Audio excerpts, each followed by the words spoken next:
Gaano po kalakas ang gusto ninyo? Maaari po nating pagtalunan gaano mang kalakas ito. Dahil sa ang marami po ay nagbigay ng malalakas na signal na o kaya malalakas na mensahe at nabingi na po siguro ang mga dapat makarinig nito. Kung kinakailang alugin natin, hindi lang naman messaging, siguro action po, Mr. President, Your Honor. Para sa ganon ay yung mga nabibingi po na hindi na makarinig, pag inalog mo naman siguro, baka mas lalo pong malakas ang message natin may bibigay. For his privilege speech. Thank you, Mr. President. Mr. President, esteemed colleagues of this august chamber, today I rise and take the floor on matters of personal and collective privilege concerning a growing and deeply troubling issue in one of the most environmentally rich and biodiverse provinces of our country, Palawan. In the highly urbanized city of Puerto Princesa, I have received reports and personally witnessed how waterways such as rivers, creeks, and canals there have been diverted, piped over, or outright buried beneath roads and commercial properties. The consequences are already visible. Urban flooding and severe siltation of surrounding coastal and marine ecosystems. On July 19, 2025, Mr. President, Tropical Depression Christine forced the evacuation of 6,375 residents across 31 barangays in Puerto Princesa City due to massive flooding, underscoring the growing intensity of inundation in the city. And last February 10, 2025, heavy rainfall from an intertropical convergence zone, shear line and low pressure area submerged 11 barangays of the city to chest or waist deep flooding, paralyzing infrastructure and requiring over 1,000 truck trips to haul floodwaters. These events demonstrate the critical importance of upholding legal safeguards against encroachment in vulnerable zones.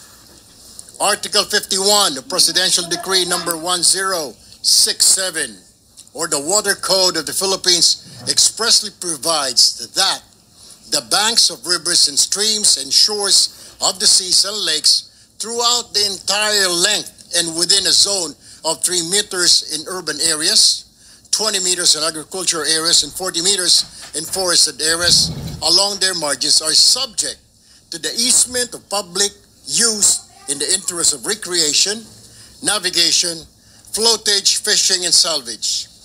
No person shall be allowed to stay in this zone longer than what is necessary for recreation, navigation, floatage, fishing, or salvage, or to build structures of any kind. Additionally, the unauthorized obstruction of a river or waterway or occupancy of a river bank or seashore without permission is punishable under Article 91 of the Water Code of the Philippines. Mr. President, the continued presence of illegal structures is not only a blatant violation of our environmental laws. It is also an affront to environmental integrity and a ticking time bomb for the safety and welfare of communities downstream. Our laws are clear. It is the duty of the local government units, the Palawan Council for Sustainable Development, the Department of Public Works and Highways, the Department of Environment and Natural Resources, and the National Water Resource Board to ensure the protection and upkeep of water system, not just for current use, but for future generations. If we allow this, Mr. President, not only are we setting a dangerous precedent, but we are also failing in our constitutional duty to protect the environment and uphold public interests over private gain. Therefore, I strongly urge the Senate, number one, to conduct an inquiry in aid of legislation to strengthen the existing relevant environmental laws and enforcement mechanisms. 2, direct the PCSD, DENR, DPWH, and DILG to investigate and submit a full report on the unauthorized structures obstructing waterways and natural drainage systems in the region, specifically identifying the persons responsible for building these illegal structures and public officials who are accountable for approving building permits for these illegal structures in the area. And finally, Mr. President, let this chamber send a strong message that no one, not even powerful individuals or businesses, can place private interests above public safety, ecological balance, and the rule of law. Palawan is a national treasure, Mr. President. Its rivers, springs, and creeks are not just part of its natural beauty. They are lifelines for communities, for agriculture, for ecosystems that sustain life. Let us not wait until the next flood, the next drought, or the next landslide to occur before we act, Mr. President. Thank you, Mr. President. I yield the floor. Majority Leader.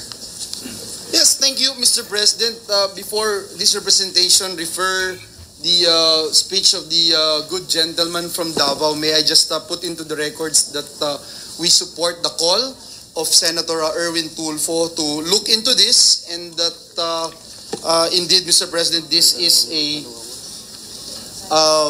very pressing issue that we need to look into. Mr. President, the gentleman from Rizal and Tarlac, Senator Marcoleta, wanted to ask some questions. I move that he be recognized, Mr. President. Senator Rodante Marcoleta is again recognized. Thank you very much, Mr. President. I understand my colleague would like to entertain a few questions. By all means, Mr. President. Thank you, Mr. President, Your Honor. I congratulate my colleague for delivering this speech, Mr. President, because I think we cannot undermine the importance of the measures in order to protect our rivers, our springs, and creeks and other tributaries. I just wonder, Mr. President, Your Honor, if you have come across an office called RBCO. When I went to Palawan, Mr. President, I called for a meeting with the LGU, with the PCSD, DNR. Yes, I've heard of it. Unfortunately, Mr. President, they did not show up that day. RBCO stands for River Basin Control Office, Mr. President. Tama po. I believe this is the lead government agency to implement any integrated project in regard to the management and development of river basins. We cannot complete the task of addressing problems regarding this issue, Mr. President, Your Honor, if we do not call this office. Ito po ay isang maliit na opisina naka-attach sa DNR. Ngunit ito ang hindi napapansin ng ating mga kababayan na siya ang merong mandato sa lahat ng ating mga ilog dito sa ating bansa. Ang katunayan po nito, may kinalaman ito para sa ganon ay maayos natin ang pagbaha sa ating bansa. Para magkaroon tayo ng integrated and comprehensive measures para ating ma-address ang pagbaha ng ating bansa. So ang Palawan ay isa lamang po, Mr. President, Your Honor. Kailangan po nating integrate ang lahat po ng ating gawain para maproteksyonan ang lahat ng ating mga komunidad na umaasa sa ating mga kailugan, sa lahat ng ating tributaries, at the same time protecting them for the sake of environment. Sana po, Mr. President, Your Honor, ay maisama nyo sa listahan ang napaka-importanting opisinang ito na kung tawagin ay River Basin Control Office. Noted, Mr. President. Kaya po hindi rin nag-attend sa meeting itong RDCSO because RDSO kasi po hindi lang po kasi rivers na pinag-uusapan dito, Mr. President, kundi lahat ng waterways na nasa hindi lamang sa lungsod kundi sa buong lalawigan ng Palawan. Kaya po may representante po ang Department of Environment and Natural Resources, tulad po ng nasabi ng ating kasamahan na ito ay bahagi or ahensya na nasa ilalim po ng Environment and Natural Resources, Mr. President. Mr. President, Your Honor, sinabi po ninyo, let this chamber send a strong message that no one, not even powerful individuals or business, can place private interests above public safety, ecological balance, and the rule of law. How is strong, Mr. President, Your Honor?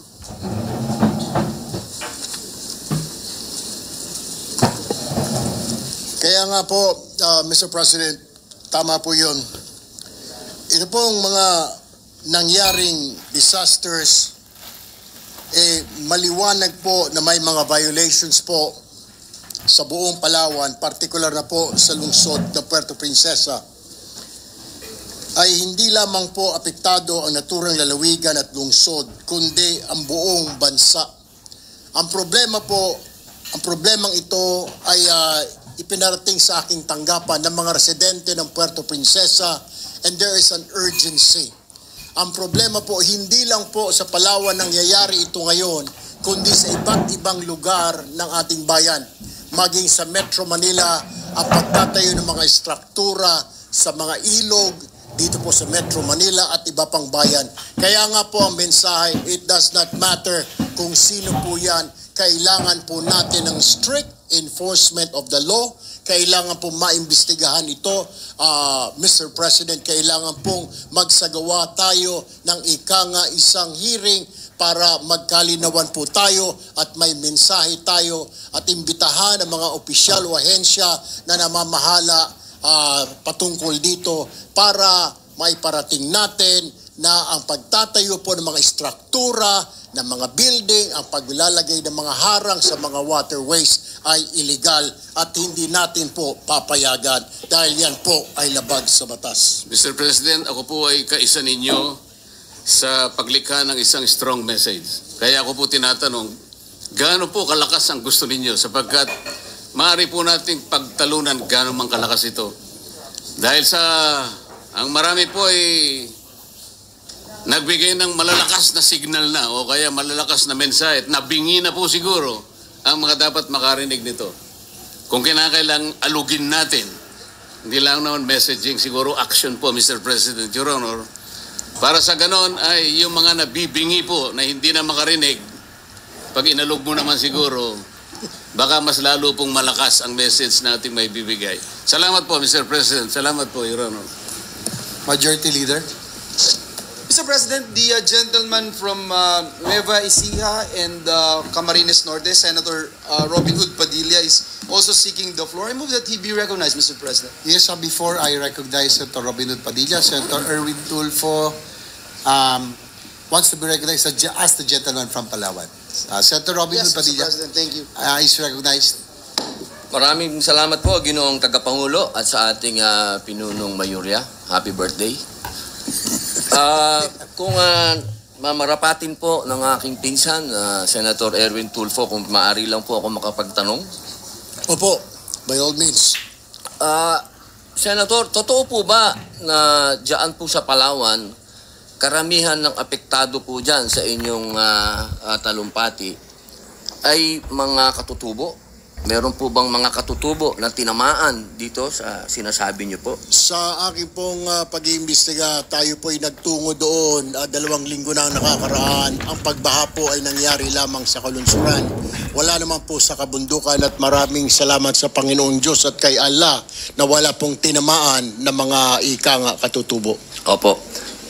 Marami po ba dyan ay maaring naidulot din ng mga minahan? Dahil ngayon po, ang alam po natin, dyan po sa Palawan, pagkabaha po ang pinag-usapan, ito po ay nagmumula sa kabundukan pababa.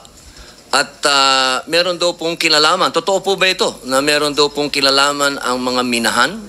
Kaya nga po, Mr. President, nais ko pong magpatawag ng isang agarang investigasyon at maipatawag po ang mga opisyal po, ang local government unit, ang Department of Environment Natural Resources, ang MGB, ang Mines and Geosciences Bureau, pati na ang LGU, para malaman po natin kung may mga minahan nga po na nga dahilan ng pagbaha na ito. Pero sa pagkakaalam ko po, Mr. President, mahal na Pangulo, 3 lang po ang minahan doon. Isa pong illegal, 2 illegal.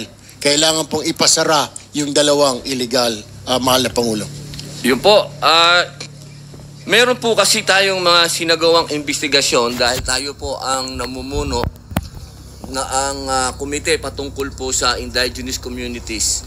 Marami po dyan sa kanila ang nagsasabi yung kanila pong mga patubig na kinukunan po nila ng inumin ay naapektuhan na po ng mga minahan. Kaya ako po ay sumasaludo at sumusuporta po sa inyong gagawing investigasyon at inihingi ko po sana na kapag ito po ay isinagawa ay mapunta rin po sa ating komite para tayo po ay personal na makapunta po dahil tayo po ang tagapangulo ng indigenous communities dahil matagal na po itong reklamo aming mahal na senador na totoo po na talagang yung kanilang tubig doon ay nahaluan na ng kung ano mang chemical ang ginagamit po sa minahan. Yun lamang po. Maraming salamat po sa inyo. Maraming salamat po, Senator Robin Hood Padilla. Nais ko lamang po susugan, mahal na Pangulo, if you would allow me, yung sinasabi po ng ating pong mahal na senador ay ang kanyang tinutukoy po itong minahan sa Nara, Palawan na isa pong illegal mining. Tama po siya na yung wala po silang catch basin para sa kanilang mga chemical. Ito po ay dumadaloy na lamang sa mga basakan at mga ilog. Kailangan nga po talagang at napapanahon na maimbestigahan po ang naturang minahan, mahal na Pangulo.